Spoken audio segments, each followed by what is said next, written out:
Pero ahora, en segundo lugar, ¿por qué debemos contar esta historia? Pues oigo a muchos miembros de mi congregación que dicen, Señor, yo podría contar esta historia a cualquier persona, menos a mis propios familiares. Podría venir a su sacristía para contarle algo de lo que he probado y experimentado de la palabra de Dios. Pero no podría contárselo a mi padre, ni a mi madre, ni a mis hermanos, ni a mis hermanas. Bien, entonces, trataré de argumentar con ustedes, para inducirles a que lo hagan, para que pueda enviarlos a casa en este día de Navidad, y que sean misioneros en sus respectivas localidades, y verdaderos predicadores, aunque no lo sean de nombre. Queridos amigos, por favor cuenten esta historia cuando vayan a casa. En primer lugar, háganlo por su Señor. Yo sé que le aman. Estoy seguro que le aman. Si tienen la prueba que Él les amó, no podrán pensar nunca en Getsemaní y en su sudor sangriento, en Gabata y en la espalda lacerada de Cristo, flagelada por el látigo. No podrán pensar nunca en el Calvario y en sus manos y pies traspasados, sin amarle. Y utilizo un argumento muy poderoso cuando les digo, por su amado Señor, que les amó tanto, que vayan a casa y lo cuenten. ¿Qué? ¿Acaso piensan que podemos recibir tanto y no contarlo? Cuando hacemos algo por nuestros hijos, nos esperan mucho tiempo para contarlo a todo el mundo. Fulano de tal me dio un regalo y me hizo tal y tal favor. Deberían los hijos de Dios ser remisos en declarar cómo fueron salvados cuando sus pies se apresuraban al infierno y cómo la misericordia redentora los arrebató como tizones del fuego. Joven, ¿amas a Jesús? Te pregunto. Entonces, ¿te rehusarás a contar la historia de su amor por ti? ¿Se quedarán callados tus labios cuando su honor está comprometido? ¿Acaso no contarás, doquiera que vayas, que Dios te amó y murió por ti? Se nos informa que este pobre hombre se fue y comenzó a publicar en Decápolis cuán grandes cosas había hecho Jesús con él, y todos se maravillaban. Lo mismo debes hacer tú. Si Cristo ha hecho mucho por ti, no puedes evitarlo, debes contarlo. Mi estimado amigo, el señor Anken, un ministro en Alemania, nos contó el pasado lunes por la noche que tan pronto él fue convertido, el primer impulso de su alma recién nacida fue hacer el bien a otros. ¿Y dónde debería realizarlo? Pensó que debería ir a Alemania. Era su tierra natal, y el mandamiento era: vete a tu casa, a los tuyos, y cuéntales.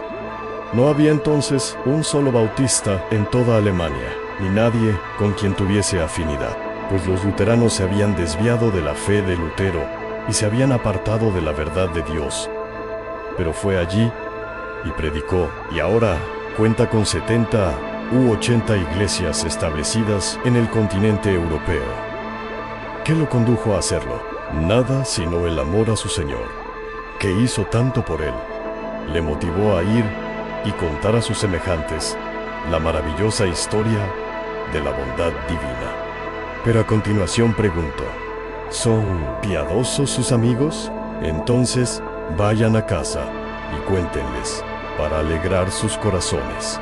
Recibí anoche una breve epístola escrita por una mano temblorosa, por alguien que ha sobrepasado la edad natural del hombre, que vive en el condado de Essex. Su hijo, por la soberanía de Dios, fue convertido al escuchar la palabra predicada, y el buen hombre no pudo evitar escribir al ministro, agradeciéndole y bendiciendo más que nada a su Dios, porque su hijo había sido regenerado. Señor, comienza la carta. Un viejo rebelde escribe para agradecerle y por sobre todo dar gracias a Dios, porque su amado hijo ha sido convertido. Prosigue diciendo, continúe su labor y que el Señor le bendiga.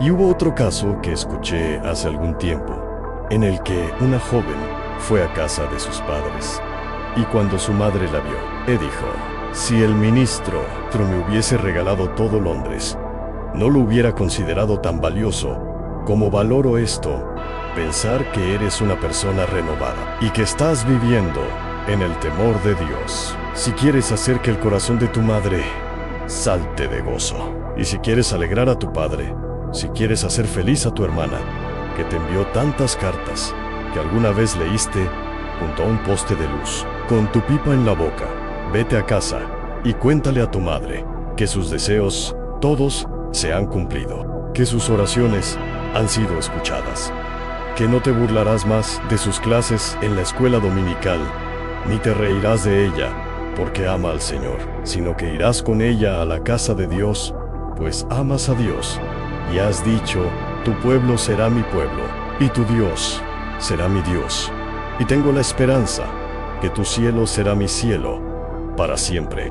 Qué alegría sería si alguien de aquí, que se hubiese descarriado, regresara de esta manera a casa.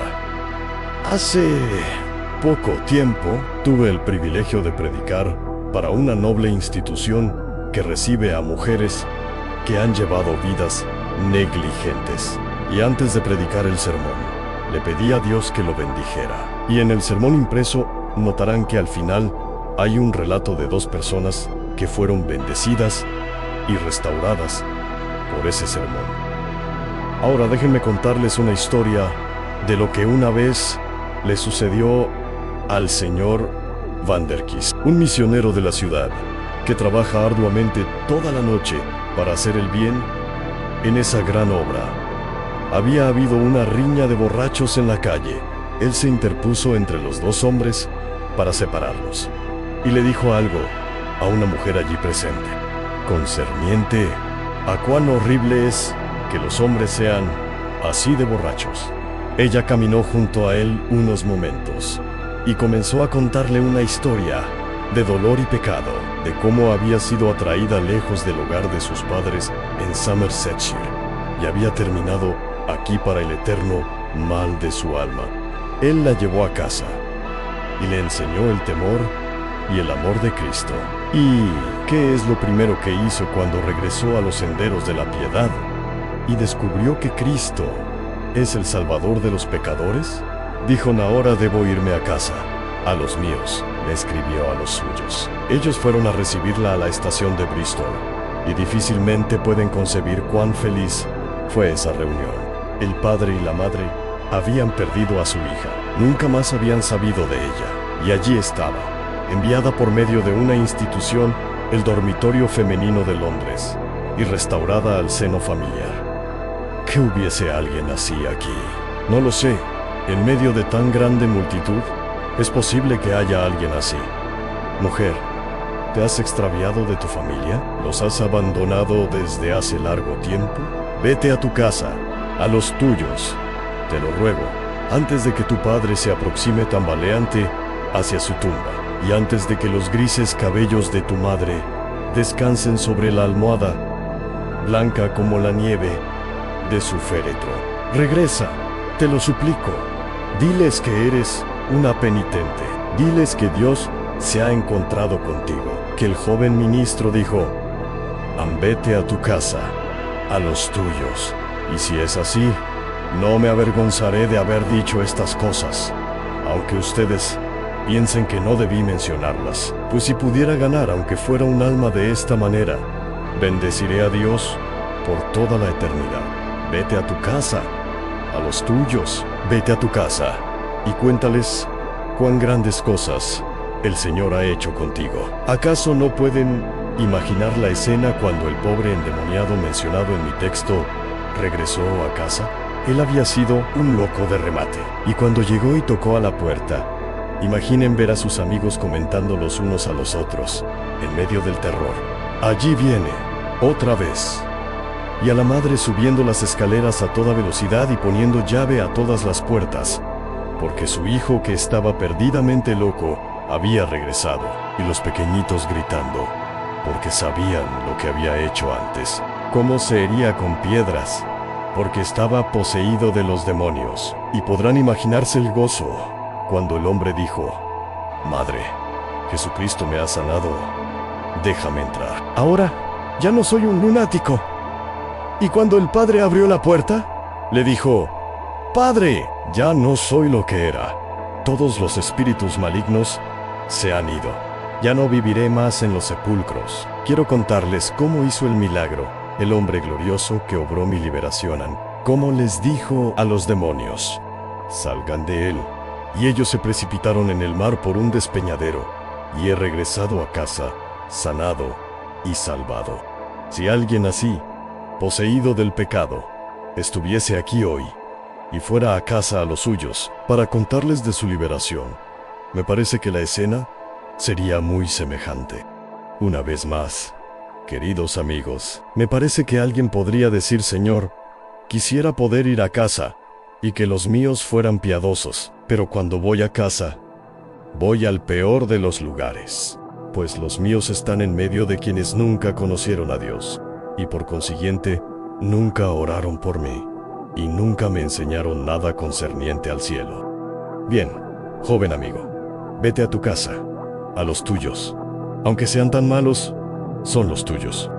Algunas veces me reúno con jóvenes que quieren ser miembros de la iglesia.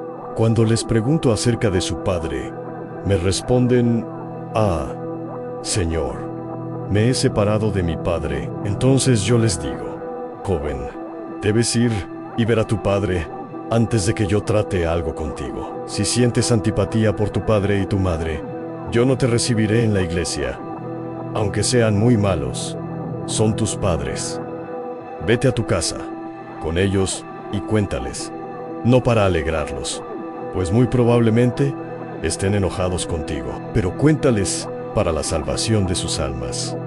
Yo espero que, cuando estés contando la historia de lo que Dios hizo por ti, sean conducidos por el Espíritu a anhelar la misma misericordia para ellos.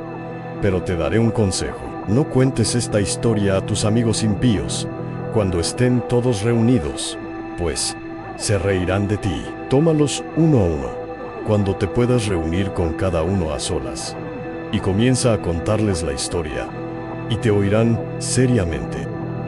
Había una vez una dama muy piadosa que tenía una casa de huéspedes para jóvenes. Todos los jóvenes eran muy alegres y frívolos, y ella quería comentarles algo concerniente a la religión. Introdujo el tema, y fue de inmediato motivo de risa. Ella pensó: he cometido un error. A la mañana siguiente, después del desayuno, cuando ya todos se iban, le dijo a uno de ellos: jovencito, me gustaría hablar contigo por unos momentos. Y llevándolo aparte, a otra habitación, habló con él. La siguiente mañana tomó a otro, y la siguiente a otro. Y le agradó a Dios bendecir su sencillo mensaje, dado de manera individual, pero, sin duda, si les hubiese hablado a todos juntos, se hubieran apoyado entre sí para burlarse de ella. Redarguye a un hombre cuando esté solo. Un versículo puede impactarle, mientras un sermón le deja frío. Ustedes pueden ser el instrumento de llevar a Cristo al hombre que a menudo ha oído la palabra y únicamente se ha reído de ella, pero que no puede resistir una suave admonición. En uno de los estados de los Estados Unidos, había un infiel que despreciaba grandemente a Dios, odiaba guardar el día domingo y todas las instituciones religiosas. Los ministros no sabían qué hacer por él. Se reunían y oraban por él. Pero uno de ellos, un tal diácono B, decidió pasar un largo tiempo de oración por el hombre. Después de eso, se montó en su caballo y se dirigió a la fragua del hombre, pues era un herrero. Dejó su caballo afuera y le dijo: vecino, estoy sumamente preocupado por la salvación de tu alma. Te quiero decir que oro día y noche por la salvación de tu alma. Lo dejó y regresó a casa a caballo.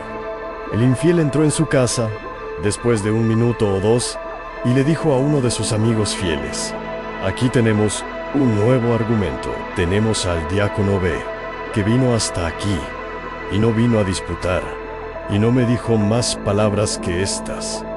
Yo digo que estoy sumamente preocupado por tu alma. No puedo soportar que te pierdas. A ese tipo, dijo, no puedo responderle. Y las lágrimas comenzaron a rodar por sus mejillas.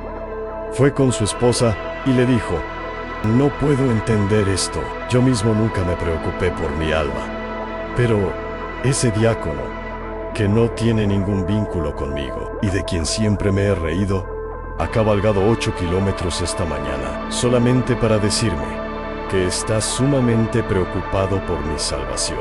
Después de un poco de tiempo, pensó que ya era tiempo de que se preocupara él también acerca de su salvación.